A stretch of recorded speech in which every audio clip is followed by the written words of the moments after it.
अस्सलाम वालेकुम, this is Danila Shahzad with global in 5 minutes. Iran ने यूनाइटेड स्टेट्स का एक ऑयल टैंकर सीज़ कर लिया, पकड़ लिया है। बड़ा इंटरेस्टिंग सिचुएशन पैदा हो गई है पर्शियन गल्फ में।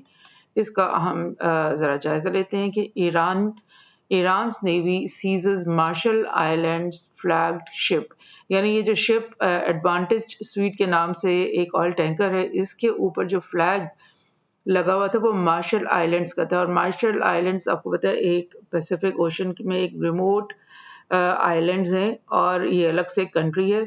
और ये चीज़ भी आप नोटिस करें कि हाई सीज़ के ऊपर जो ट्रेडिंग होती है उसमें अक्सर मुल्क जो है वो अपने मुल्क का झंडा लगाने के बजाय दूसरे मुल्कों के झंडे लगाते हैं, जो कि एक बहुत गलत एक्टिविटी है।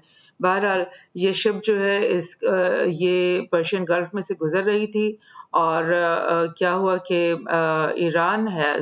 Iranian Navy has seized an offending Marshall Islands flagship in the Gulf of Oman after it allegedly collided with the Iranian boat. यानी ईरान के नैरेटिव के मुताबिक ईरान की एक बोट से वो टकराई है और टकराने के बाद जब इन्होंने उससे कुछ पूछना की कोशिश की तो वो ज़ाहिर नहीं रुकी, बहुत बड़ा होता है ऑयल टैंकर, वो अपने फ्लो में चला गया।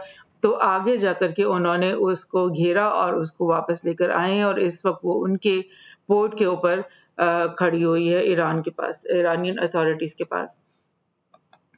ये आप देखते हैं कि tanker carrying oil for Chevron seized by Iran.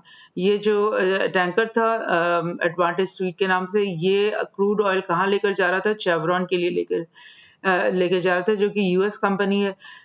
ये जो है tanker departed from Mina South Port in Kuwait and was destined for Houston, Texas, and which is where मतलब this Chevron facility is. और एक और चीज़ मैं आपको बताऊं कि ये एक लोनर अटैक नहीं है, because Iran has seize at least 5 commercial vessels in the Middle East over the last 2 years. यानी पिछले 2 सालों में ये 5वीं दफ़ा इसने जो है वो दूसरे ममालिक के शिप्स को या टैंकर्स जो भी है कमर्शियल टैंकर्स को रोका है। तो क्या ये एक लोनर यानी एक वन साइडेड अटेम्प्ट है ईरान की, क्या वो गलत कर रहा है उनको तंग करने के लिए? ऐसा नहीं है, बल्कि इसके पीछे एक प्रेसिडेंस है कि यूएस भी ईरान की जो कार्गो शिप्स हैं उनको रोकता रहता है और सैंक्शंस के नाम पे कह लें या और वो पुलिसिंग जो वो अपनी तरफ से करता है उसके नाम पे।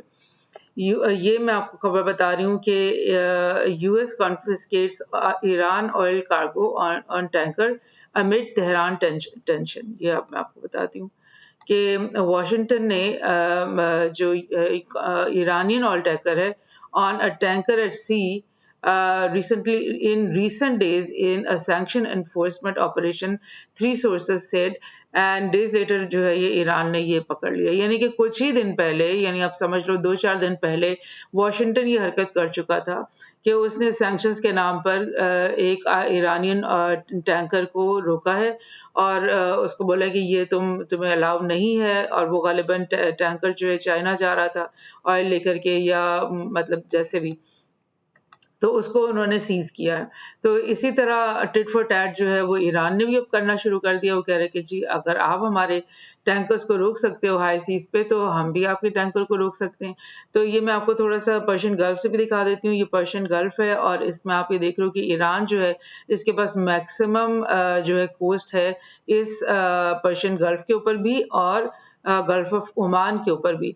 और ये बाकी जो लिटोरल स्टेट्स हैं इस पर्शियन गल्फ के, उनके पास ज़ाहिर है कम कम जगह है। इराक के ऊपर आप देखें बिल्कुल बहुत ही थोड़ी सी जगह है उनको अपना ट्रेड के लिए। तो ये शिप जो है ये कुवैत से निकली है और ये पर्शियन गल्फ को क्रॉस कर चुकी थी।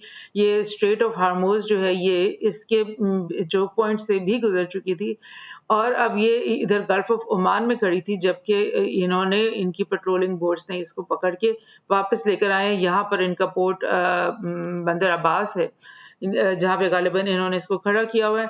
और ईरान की नेवल फोर्स के बारे में थोड़ा सा मैं आपको ये बता दूं कि क्योंकि ईरान को जो है हमेशा खतरा रहता है यूएस से और इसराइल से कि वो इसके ऊपर अटैक कर देंगे और फिर मुख्तलिफ सैंक्शंस रिजीम लगा लगा के उन्होंने इस मुल्क को आइसोलेट किए रखा है इकोनॉमिकली भी तो ईरान ज़ाहिर है थ्रेटन फ़ील करता है कि मेरे ऊपर हमला होगा, तो उसने अपनी नेवल फ़ोर्स को काफ़ी ज़्यादा बढ़ाया हुआ है और गो के उसके पास बहुत बड़ी शिप्स तो इतनी नहीं है, लेकिन उसकी जो पेट्रोलिंग शिप्स हैं, वो बेशुमार उसने तैयार की हुई हैं और लाइक पेट्रोलिंग शिप्स का ये है कि उनकी मदद से ये पूरे पर्शियन गल्फ को अच्छी तरीके से पेट्रोल भी कर सकता है, पुलिस भी कर सकता है और इस गल्फ के ऊपर अपनी अथॉरिटी को वो कर सकता है और किसी बुरे वक़्त के आने पर ये भी खतरा होता है कि स्ट्रेट ऑफ हार्मोज़ को ये ब्लॉक भी कर सकता है। तो ऐसी सूरत में आप देख रहे हो कि दुनिया का जो ज़्यादा मैक्सिमम ऑयल है वो यहीं से ट्रेड होता है। कुवैत से ऑयल निकलता है, कतार से निकलता है, यूएई इन तमाम ममालिक से, सऊदी अरब से भी ये ऑयल जो है वो एक्सपोर्ट होता है।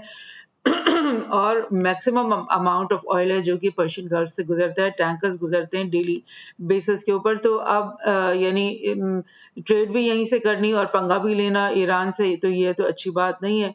बहरहाल यूएस की ये हरकत है और उनका ये टैंकर जब ये गल्फ ऑफ ओमान में पहुंचा तो यहाँ से वो उसको सीज किया गया और यूएस के मुताबिक ये तो हाई सीज हैं, यानी कि किसी का टेरिटोरियल वाटर नहीं है। वो कह रहे हैं कि ये हाई सीज़ है, यहाँ से तो आप हमारी शिप को पकड़ नहीं सकते हो, लेकिन ये पॉसिबल नहीं है क्योंकि ये इतनी तंग जगह है।